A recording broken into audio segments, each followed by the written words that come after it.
Hi,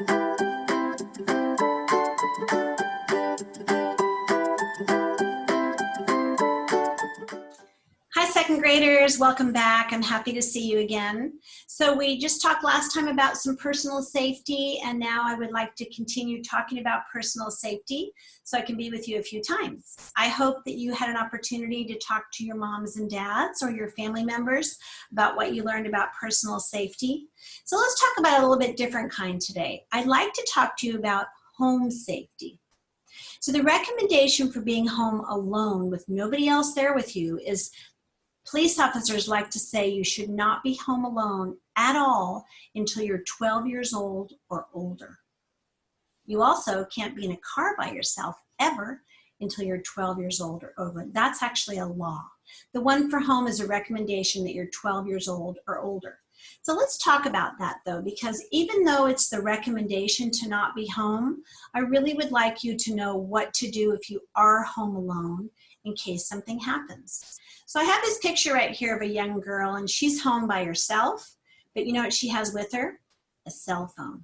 So I would like you to ask your parents, if you're home for any amount of time by yourself, to please leave you a cell phone, because if the cell phone rings, you can see mom's calling or dad's calling, right? And you can answer it. If it's a number you don't know, you're not going to want to answer it. So I would like you to ask your parents to ask you, if you leave me at home alone for a few minutes or maybe longer, I really need to have a cell phone. And of course, you have to know how to use it, right? So that's important for you to know. Also, I want you to know that I'd rather you have a cell phone than use the phone at your house, okay? But let's talk about it for a minute. So if you're home alone, I'd like you to have a cell phone. Let's do something though. Let's have a little scenario. Usually I invite someone up that's going to be my actor. This is my cool phone, isn't it? I bring it to second grade classes only because it's cool looking. So this is an old-fashioned phone that you pick up this way and you answer it. So normally when I'm in your class, I let a student use this phone, and I'm on the other end speaking to that student with this phone. So since you're there on your own, I'm going to let you be my actor today, which is kind of cool. All right, so let's say that I invited you up to be next to me, and I said, you're home alone by yourself, and your phone at home is ringing because you don't have a cell phone, so your phone's ringing. Ring, ring, ring, ring, ring, ring. Are you going to answer it? If you said no, it's the right answer. If you're home by yourself and your home phone is ringing, you do not want to answer it. The only time it's okay to answer your phone is if you happen to have that caller ID on your phone, which might say who's calling, but not many people have that. So if your home phone is ringing and you are home alone, please do not answer it, okay? If you said that, that's the right answer. Let's say you're home with another person who's 12 years old or older who's watching you. I don't know what your family rule is, but let's just act this out together. Let's say that you're home and the phone's ringing and there's an older person in your house. What would you do? Most second graders say, I tell my mom the phone's ringing, or my babysitter the phone's ringing. Let's say you did tell your parent the phone was ringing and they said, please answer it for me.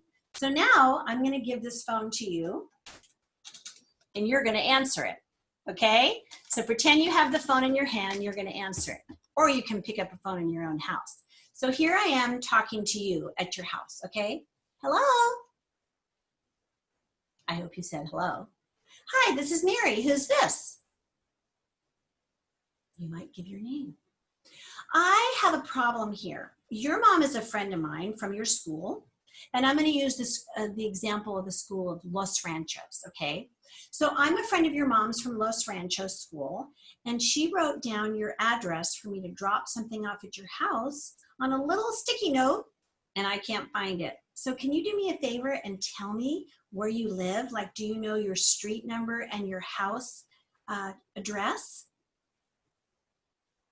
Let's move on and see if you answered the right way. All right, thanks for that. What color is your house?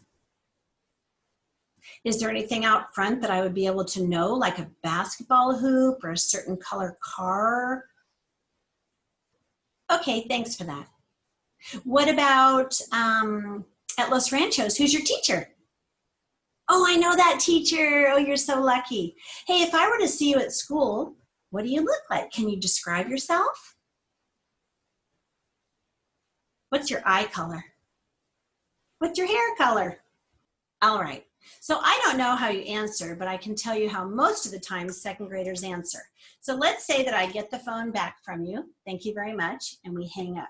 So if you answered with any details, like you told me where you live or your house number or your street number, or you told me your teacher or what you look like, it's too much information. So when you answer the phone and someone starts asking you a bunch of personal questions, you can say, hi, this is whatever your name is, but then we don't want to give out any other personal information on the phone. You know why? You didn't see me, and I'm actually not your friend's mom. You don't know who's on the other line. So if someone starts to ask you personal information, you can either say, hang on, I got to go get my mom or my dad, or maybe you want to say, you should probably call back later, or you're even allowed to say, I'm not allowed to give out personal information. That's what you need to do. So if you did happen to answer the other way, don't worry about it. It's a learning lesson. And now you know we do not give out our personal information. Let's say that you're home and the phone rings and you're with someone, they say, answer the phone. So you pick up the phone, hello, and they say something scary or mean, like a prank call. What do you think you do? You're right, hang up. Because people shouldn't be trying to scare you on the phone, so you just hang up the phone. Good job.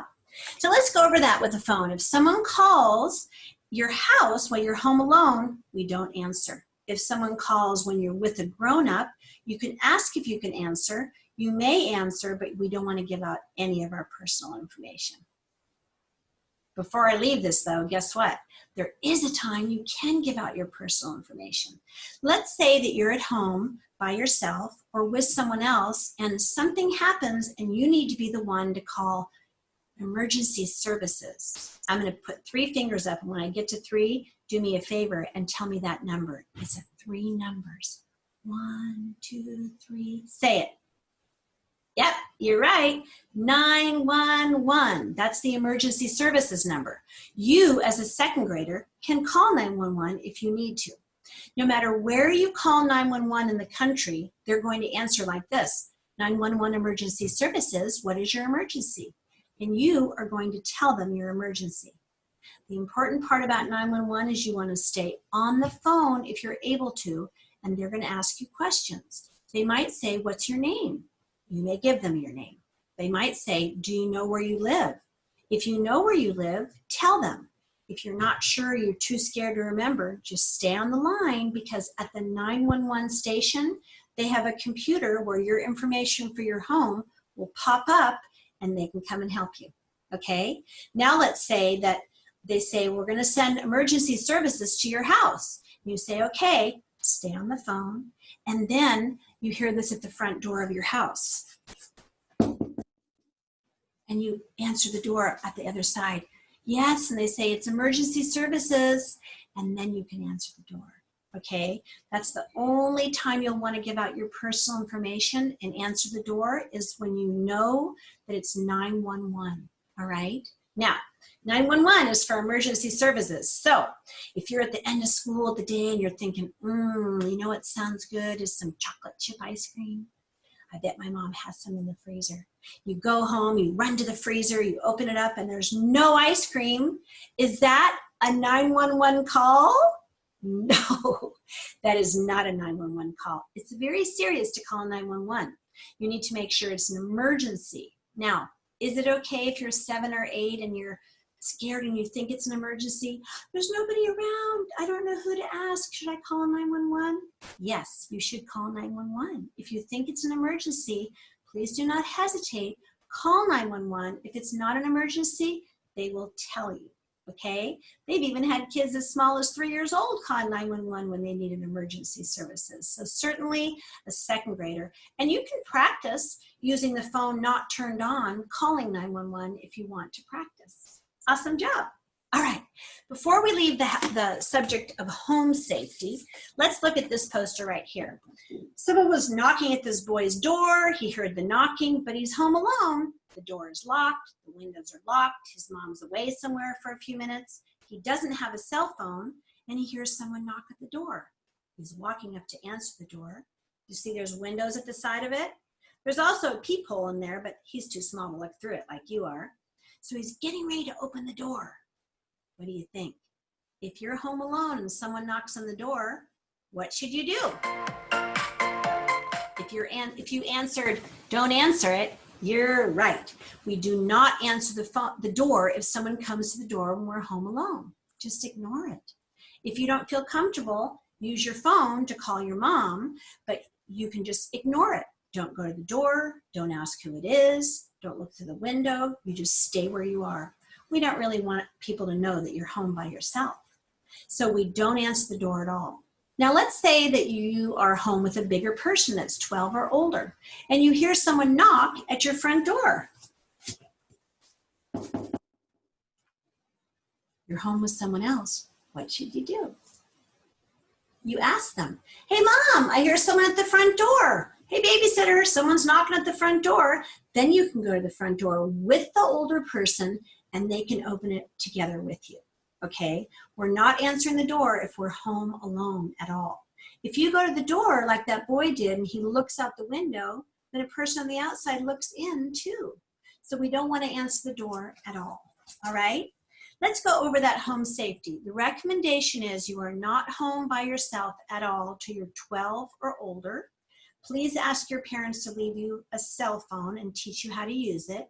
And if someone calls or knocks on the door when you're home alone, you don't get it. You just stay right where you are.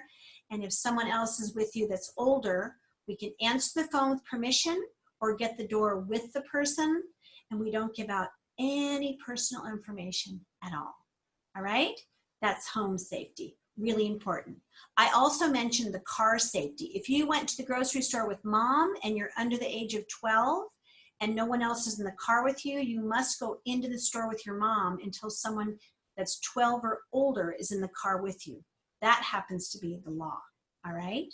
So please practice very careful home safety because I want you guys to be safe at home, but I also know that sometimes things come up and we need to be safe.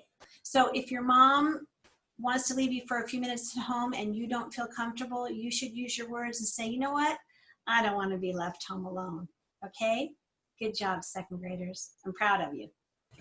Let's talk a little bit about this poster right here. Here's Dominic and Molly. They're playing over at Dominic's house. And while they were playing, Dominic said, Molly, come in the kitchen. In the drawer, there's something that I want to show you. It's from my mom and dad, but if you want, we could play with it. What does he have in his hand? Yes, it's called a lighter. Do you know what a lighter is? This one, the picture looks like this. It's a lighter. What comes out of a lighter? Fire, right? So moms and dads can use these, but are they for kids? No. What could happen to a child who chooses to play with one of these? You're right, they could burn themselves. Can they burn anything else? Yep, they could burn their home or things in their home. So this kind of a tool is for adults only. It's not for kids. But I want to show you a couple other ones that may be interesting to you that I want to make sure you understand also. Like maybe these right here. Have you ever seen these before? They're called matches. They also make fire, not for kids. Or maybe you might have seen these kind of lighters before. Have you seen those kind? Those are small lighters. So, hey, if they're small lighters, are they good for small kids? No. No lighter should be used by a child. They should be 18 or older. So these are small lighters. You might have seen them. The flame comes out of the top. They're not for kids. I've collected some lighters and I show them to second graders because honestly, they're kind of cool looking. And I want you to know that the people who design lighters, they make them kind of look really cool like a toy. Do you see those? They're kind of cool looking, aren't they? But they're still lighters, so they're not for kids. The flame comes out the top. They're not safe.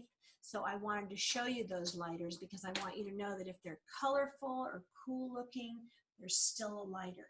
By the way, if you were to find a lighter or matches on the ground somewhere, I want you to bring a parent over to these and let them pick them up. I don't want you picking them up and taking them to the trash can or giving them to a parent, okay? I want to show you one of my other cool lighters. This one is pretty cool. Look at that, a dolphin. But guess what it really is? A dolphin lighter. So if you didn't know that it was the side there, you just tuck it away and put it back.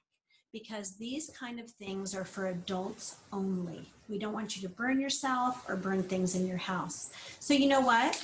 Sometimes fires in a home can start with a child or a teenager using matches or lighters, but there's also a bunch of other reasons for fires to start in a house, like maybe cooking could start a fire, or an electrical outlet could start a fire. There's a lot of reasons. So I want to talk to you about a fire safety plan.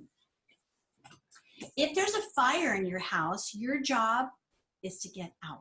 Okay, it's super important for you to know. You're 7 and 8 years old. If there's a fire in your house, your job is to get out. I would like to give you 2 very small homework assignments.